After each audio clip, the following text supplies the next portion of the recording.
All right, welcome back into Cherry Picking, everyone. Week 10 of the fantasy hockey season. We went through our must-adds. One of those guys being Jack Quinn. This Sabres line, or first line now, between Quinn, Peterka, and now Dylan Cousins is looking to be the number one line. Kind of segues into our first sell high of the 2 sell high and 2 buy lows today on today's episode, and that's Jeff Skinner on the Buffalo Sabres. A guy in 27 games who has 13 goals, 19 assists, 10 power play points.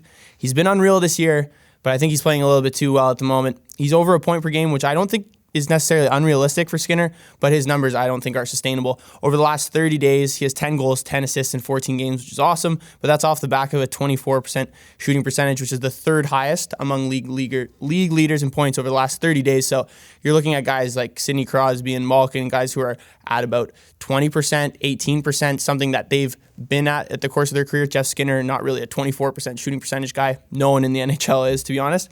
He's also played the third fewest minutes out of those top 25 in points over the last 30 days as well. Most guys are playing 20 to 22 minutes. Jeff Skinner only playing about 17 minutes per game isn't going to cut it for a guy who's right now top 40 in fantasy hockey right now. One of the reasons being, as I mentioned, Peterka, Cousins, and Quinn line has been unreal, and there's really not really a clear one anymore. Like, obviously, Skinner plays with Tage Thompson, who's been awesome too, but these guys are really splitting ice time. They're playing about the same amount, these two lines. He's also fourth in expected goals on the Sabres now, which also leads me to believe that the focus is going towards some of these young guys a little bit more. He also just got suspended. He's out until December 17th when they play the Arizona Coyotes, and he was razor hot before the suspension. This could maybe cool him off a little bit, and considering the fact that Cousins and Quinn have been able to carry his weight really seamlessly since he's been gone. So like I mentioned, Skinner, top 40 fantasy player right now. I actually think at this point for the rest of the season, I'd look to trade for guys like Jake DeBrusk. I think I'd rather have him for the rest of the year.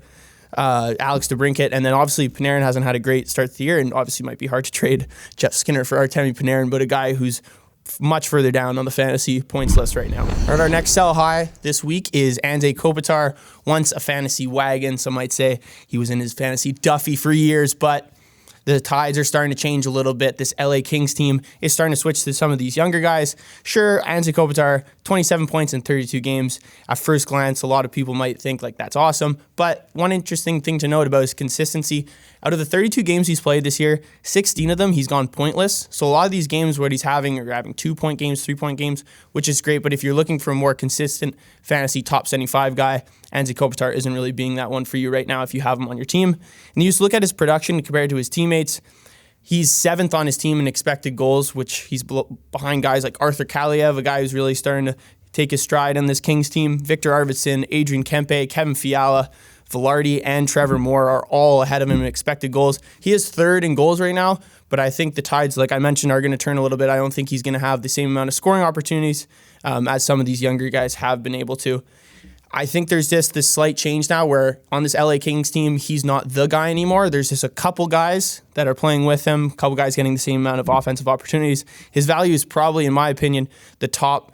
It's going to be all season long. As I mentioned, he's a top 75 fantasy player right now, but I think he's a great guy that you can sell high on a couple guys who maybe haven't performed to their caliber yet this year. All right, the first guy we're going to be buying low on this week is Anthony Cirelli on the Tampa Bay Lightning. Might be a little bit of a surprise here. Someone who's only 20% rostered right now, but if you're looking, I'm already getting questions about him. Why is this guy already rostered if he's 20%? He's been hurt ever since last year's playoffs. He had a shoulder injury. He had shoulder surgery in the offseason, and now is finally coming back. He's played 6 games now, and in December is when he came back. In December, he leads the entire NHL in 5-on-5 in expected goals for. Yes, he has more than Brad Marchand, Bergeron, Brady Tkachuk, who are all having great months right now. He has yet to score, which is very odd, obviously, but he's getting those scoring opportunities. And I think one of the reasons why he hasn't scored yet, John Cooper's still kind of getting him back into the swing of things, and he's playing on a line with Ross Colton and Pat Maroon right now. So those scoring opportunities, not easy to generate, but the fact that he is, and once he gets a little bit more relief from John Cooper, I think he'll start to convert. Still getting back into the swing of things, like I mentioned, off-season. Right into this game, he missed about 20 to 25 games. This is not really a guy, like I mentioned, that's on a lot of people's radars, but we have seen him produce 40-point plus seasons in the past before. A guy last year who had 150 shots on goal. This is definitely a low-level buy low, if you want to call it that, but I think he might surprise people this year. With 5 games played, he does have 6 assists, so he's over a point per game in that small sample size, and just wait until he gets on a line with some of these goal scorers on the Lightning. All right, the last guy we're going to be buying low on this week JT Miller on the Vancouver Canucks. Now this team really trending in the wrong direction. And right now for JT Miller, he's kind of on a skid too. Some people might think, why is he a buy low? Like, he's on everybody's roster. He's like 99% rostered, like, obviously. But if you look in December, he has 2 points. He doesn't have a single goal yet. He's 2 assists.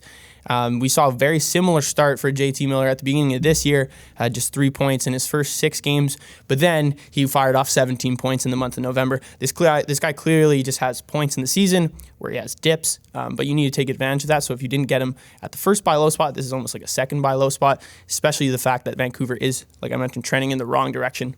Hard to go on a big point streak when you continue to lose consecutive games and your goalie allows 5 to 6 goals a game too. This is a guy who's now outside the top 100 in fantasy hockey scoring, a guy who some had in his top 30, I would say, in their preseason rankings, at least top 50, and I mentioned 99% rostered.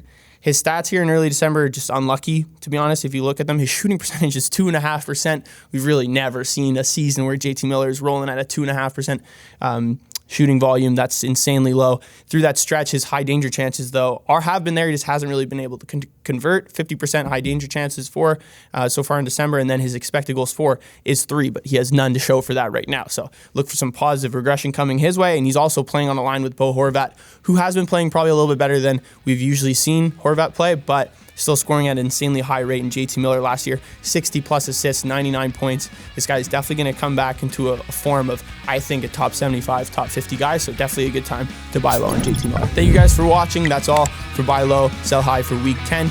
Be sure to check out the must add if you haven't. Like, comment, subscribe, join the Discord, and I will see you guys next time.